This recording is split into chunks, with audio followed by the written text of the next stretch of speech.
إسلام المغني الأمريكي الشهير جيرمين جاكسون تعد أشهر أسطورة قصص إسلام مشاهير الغرب. بعد رحلة جيرمين جاكسون للشرق الأوسط وبالتحديد دولة البحرين فتحت عينه وقلبه على الدين الإسلامي. بس الأول مش عايزك تنسى تحط اللايك للفيديو والاشتراك في القناة، واشتراكك هينورني ويشرفني لأن قناتي لسه جديدة، وتفعيل الجرس عشان يوصلك ما هو كل جديد. جيرمين جاكسون الأخ الأكبر لمايكل جاكسون، الرابع ما بين إخواته. هو مغني في الفريق الأساسي لفرقة جاكسون 5 من بداية إنشائها عام 1967. كان هو القائد والمغني الأساسي في الفريق. بعد عدة سنوات اتولى أخوه مايكل قيادة الفريق، واستمر هو كواحد كمغني في الفرقة. اتولد في الولايات المتحدة سنة 11 ديسمبر 1954. تزوج 3 مرات، لديه 9 أطفال. مسيحي من طائفة شهود يهو. أصل نسبه وأهله من أفريقيا.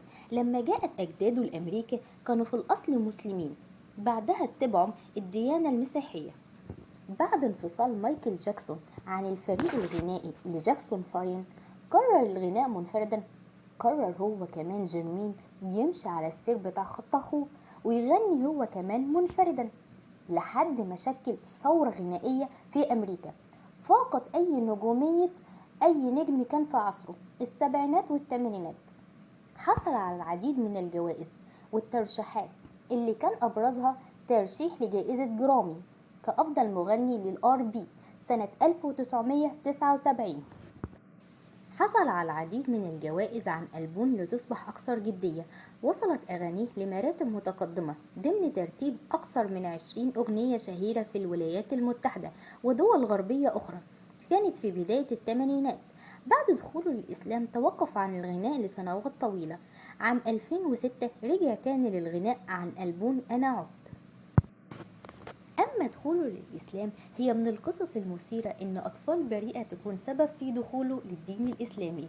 لما ذهب جيرمين جاكسون للبحرين لمقابلة صديقه علي غمبر، وكان وصفه جيرمين إن صديقه ده شخص رائع وأعز أصدقائه من هوليود.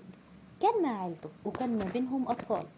الأطفال دي سألوه عن ديانته فرد عليهم إنه مسيحي.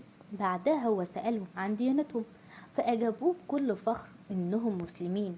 وبدأ الأطفال بيتكلموا عن الدين الإسلامي وعن سيدنا محمد صلى الله عليه وسلم.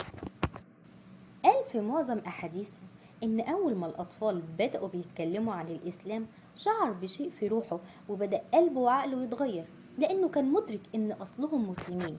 ولما جاءوا لأمريكا اتبعوا الديانة المسيحية اللي هي الشائعة والمتعارف عليها هناك. لما كان بيغني مع أخوه تيتو أو بيقرأوا الطبول كان دايما بيدور في ذهنه أسئلة كتير. أسئلة ديت: كم واحد منا هيروح للجنة؟ وإيه اللي هنعمله عشان نوصل للجنة؟ ما كانش حد بيعطيه إجابة بتقنعه. بس رحلته للشرق الأوسط وكلامه مع الأطفال جاوبته عن كل الأسئلة اللي كانت بتدور في ذهنه. ودي كان أول مرة بيسمع فيها للأمور في الدين الإسلامي، حتى إنه قال في معظم أحاديثه إن أول ما الأطفال بدأوا بيتكلموا عن الإسلام شعر بشيء في روحه وبدأ قلبه وعقله يتغير لأنه كان مدرك إن أصلهم مسلمين. لما جاءوا لأمريكا واتبعوا بعدها هم الديانة المسيحية اللي هي الشائعة والمتعارف عليها.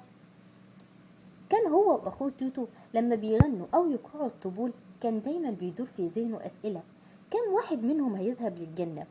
وإيه اللي هنعمله عشان نوصل للجنة؟ وما كانش حد بيعطيه الأجوبة الصحيحة اللي كان بيشعر بيها بالإقناع اتجاه تلك الأسئلة. بعد رحلته بقى للشرق الأوسط وكلامه مع الأطفال أول مرة بيسمع فيها للأمور في الدين الإسلامي، حتى إنه قال في معظم أحاديثه إن أول ما الأطفال بدأوا بيتكلموا عن الإسلام شعر بشيء في روحه وبدأ قلبه وعقله يتغير.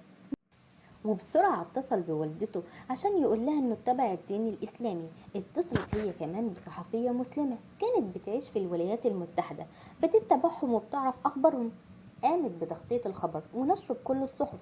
بعدها انطلق من البحرين للرياض ومن جدة لمكة لأداء مراسم العمرة. غير اسمه من جيرمين إلى محمد شريف جاكسون. دلوقتي بيعيش حاليا متنقلا ما بين دبي وأمريكا مع زوجته الثالثة حليمة راشد. هو حاليا بيرأس منظمة إرسكير الخيرية. آخر حديث له قال إن الأطفال البحرين هم اللي قادوه إلى الإسلام، والصيام جعله أقرب إلى الله تعالى، وغير حياته إلى الأفضل، ووجد في الإسلام حلا لكل مشاكله.